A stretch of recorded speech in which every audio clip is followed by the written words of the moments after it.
Հարգելի գործընկերներ, ներողություն եմ խնդրում օրակարգիչ եղվելու համար, բայց պարոն Թունյանը ոգեշնչեց ինձ, որովհետև ես կարծում եմ իր հարցադրումը պետք է էլ ավելի զարգացնել։ Տեսեք, պարոն Թունյանը ընդդիմությանը հորդորում է պատասխանել հստակ, այո կամ ոչ, արդյոք այն փաստը, որ Ղազախստանից ցորեն է Հայաստան գալու Ադրբեջանի տարածքով, լավ բան է թե վատ, բայց ես ավելի հեռուն գնամ, էլի։ Եթե ես ճիշտ եմ հիշում, իսկ ես վստահ եմ, որ ճիշտ եմ հիշում, Վաշինգտոնի օգոստոսի 8-ի հռչակագիրը ընդդիմությունը եւ Հայաստան խմբակցությունը եւ Պատիվ ունեմը եւ իրենց հետ աֆիլիացված քաղաքական ուժերը այդ պայմանավորվածությունը ուղղված գլխավոր քննադատությունը հետեւյալն էր. սա միակողմանի զիջում է, Ադրբեջանը հնարավորություն է ստանալու Հայաստանի տարածքով տրանզիտ իրականացնել, Հայաստանը ստանալու է ոչինչ։ Օրինակ հիշում եմ Քոչարյանի ասուլիսը, այնտեղ ասում էր, այս ամեն ինչի ինչ իմաստ ունի, եթե Հայաստանը դեպի Իրան եւ Ռուսաստան չի ստանալու կապ։ Չգիտես ինչից էր վերցրել, որ չի ստանալու։ Հիմա բայց այս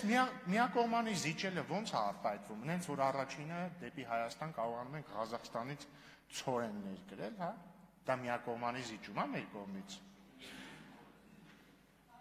Ընդ որում խնդիրը միայն ցորենը չի, կամ խնդիրը միայն Ղազախստանից բան ներկրելը չի։ Հարցն է, որ վերջապես մենք ունենում ենք աղբյուրների դիվերսիֆիկացիա։ Եվ ես կարծում եմ երեկվա հայտարարվածը եւ տեղի ունենալիքը իրապես հեղափոխական բան է։ Մի բան էլ ասեմ։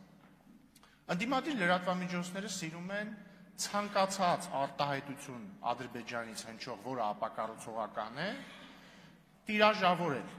Նորմալ է, լավ են անում, որովհետև իրոք նման հայտարարությունները ապակառուցողական հնչում են մերթ եւ մամուլն ճիշտ է անում, հրապարակում է դրանք։ Բայց օրինակ երեք հետաքրքիր հայտարարություն է հնչել Ադրբեջանից, ես գրեթե ոչ միտեղ չեմ հանդիպել դա։ Ոչ էլ հանդիպել եմ ընդդիմադիրների էջերում։ Բազմա երեք Ադրբեջանի նախագահն ասել է, որ սա, այսինքն, որ Ադրբեջանը հանել է սահմանափակումը դեպի Հայաստան բեռ տարանցելու, եւս մեկ ապացույց է, որ խաղաղությունը ոչ միայն թղթի վրա է, այլ նաեւ իրականությունում։ Հիմա ինչի հերթով չեք գալիս, դուք սիրում եք, չէ՞, Ալիևին ցիտել։ Հերթով եկեք ցիտեք։ Ես կարծում եմ շատ ազգանվեր գործ արած կլինեք։ Շնորհակալություն։